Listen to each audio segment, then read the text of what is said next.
राहुल गांधी ने जो आरोप लगाए थे ना ज्ञानेश कुमार के आयोग पर, वो आरोप हवा हवाई नहीं थे। तमाम सबूत थे और उन सबूतों की एक मोटी फहरिस्त थी। वो सारी फहरिस्त सुप्रीम कोर्ट में पहुंची और अधिवक्ता रोहित पांडे ने 100 पन्नों की एक पीआईएल तैयार करी, खूब मेहनत करी। उसके बाद उस याचिका को सुनवाई के लिए लिस्ट किया गया और याचिका की सुनवाई हुई उसी बेंच में जो बेंच सुनवाई कर रहा था बिहार एसआईआर मामले पर, यानी कि जस्टिस सूर्यकांत और जस्टिस बागची। और आज एक निराश करने वाला, हैरान करने वाला फैसला आ गया। आज दरअसल विश्लेषण इस बात की करने की जरूरत आन पड़ी है एक बार फिर से कि क्या वाकई में न्यायपालिका अपने इकबाल को बनाना चाहती है या फिर कि न्यायपालिका का इकबाल हर गुजरते दिन के साथ खत्म सा होता जा रहा है। नमस्कार, मैं स्वप्निल और आप मुद्दा देख रहे हैं। दोस्तों, आगे बढ़े उससे पहले एक छोटी सी अपील है। मुद्दा इन दिनों एक गंभीर आर्थिक संकट से जूझ रहा है। एक तरफ हमारे मेन बैंक अकाउंट बीते कई महीनों से फ्रीज चल रहे हैं, तो दूसरी तरफ हमारे 2.5 साल पुराने चैनल को हमसे छीना जा चुका है।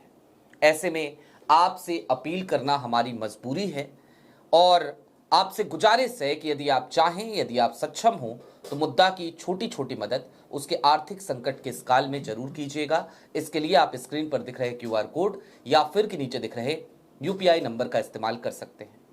अब आगे बढ़ते हैं, खबर की तरफ चलते हैं। आपकी स्क्रीन पर सबसे पहले वो खबर है, जी हां, वही खबर जो इस बात को बयां करती है, बताती है कि कैसे आज एक बार फिर सुप्रीम कोर्ट में जस्टिस सूर्यकांत की अदालत में साफ साफ बच निकले ज्ञानेश कुमार।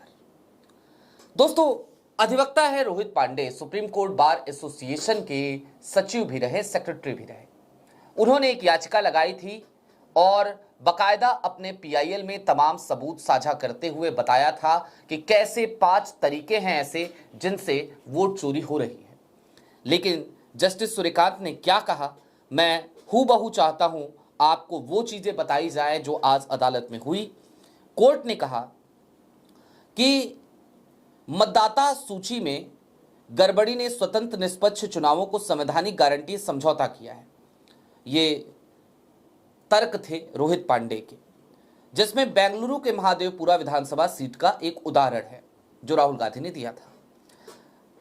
इसके बाद न्यायमूर्ति सूर्यकांत ने याचिका को खारिज कर दिया। यह तर्क सुनने के साथ ही खारिज कर दिया और कहा, जनहित में दायर की गई रिट याचिका पर विचार नहीं किया जाएगा। याचिकाकर्ता उपलब्ध वैकल्पिक उपायों का सहारा लेने के लिए स्वतंत्र है। याचिकाकर्ता ने बताया कि चुनाव आयोग ने उसके अभ्यावेदन पर विचार नहीं किया है। अब जरा सोचिए इस कानूनी भाषा को, अब जरा सरल शब्दों में आपको बता देता हूं मैं। रोहित पांडे ने दरअसल चुनाव आयोग को लेकर भी सुप्रीम कोर्ट में कहा कि माननीय, आप तो कह रहे हैं कि आप नहीं विचार करेंगे, हम चुनाव आयोग के पास जाएं, लेकिन चुनाव आयोग हमारे एप्लीकेशन पर विचार करने को तैयार नहीं है, वो नहीं कर रहा है। तो ऐसे में हमारे पास क्या बचता है?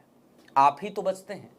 आपकी बारगाह ही तो है, आपकी अदालत ही तो है जहां पर आएंगे, आकर के आपसे गुहार लगाएंगे और कहेंगे कि देखिए, भारत है ये, लोकतांत्रिक देश है ये, और इस देश में बुनियादी तकाजा है कि निष्पक्ष चुनाव हो, लेकिन वो निष्पक्षता के साथ हो रहा है, इस बात पर आज की तारीख में संदेह उत्पन्न हो गया है। और ऐसा इसलिए क्योंकि वोट चोरी के सबूत सामने आ गए, हम आपके पास आ गए, हमने आपसे गुजारिश करी, आपसे अपील करी, आप सुन लीजिए।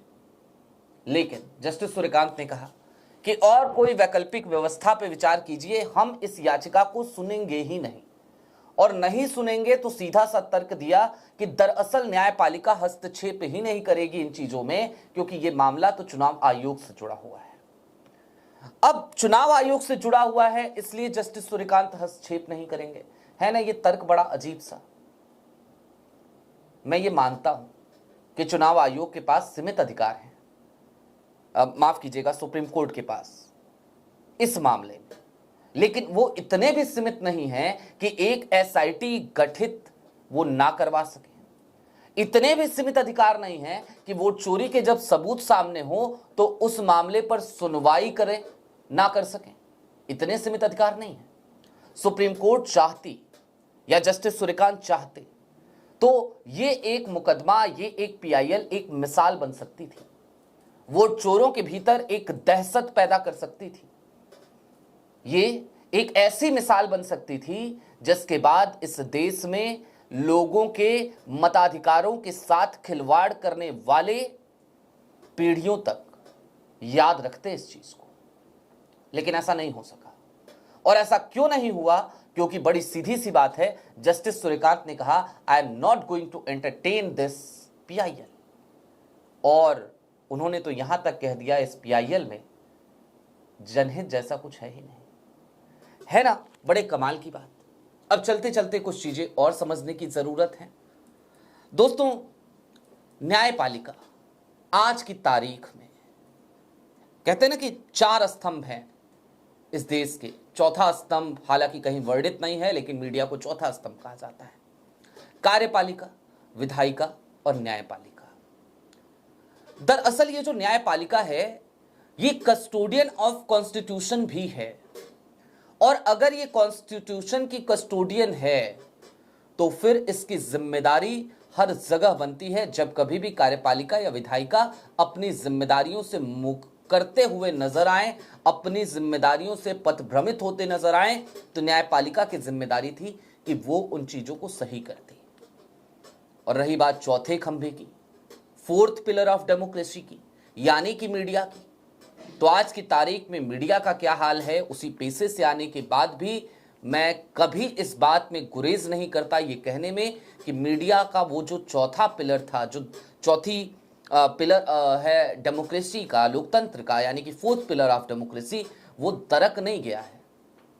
वो दरक चुका है, खत्म हो चुका है, पूरी तरीके से भ्रष्ट हो चुका है, करप्ट हो चुका है। अब न्यायपालिका से उम्मीद कई बार हम लगाते हैं, आगे भी लगाएंगे, लेकिन सोचने, विचार करने की जरूरत आज की तारीख में इस बात पर है कि हम चाहे जितनी भी उम्मीद लगा लें न्यायपालिका से, हर बार न्यायपालिका हमें कुछ इसी तरीके से निराश करती है।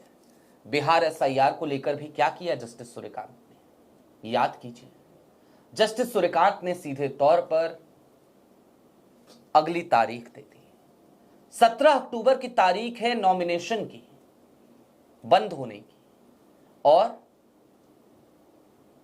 तारीख जो दी गई है वो है 16 अक्टूबर।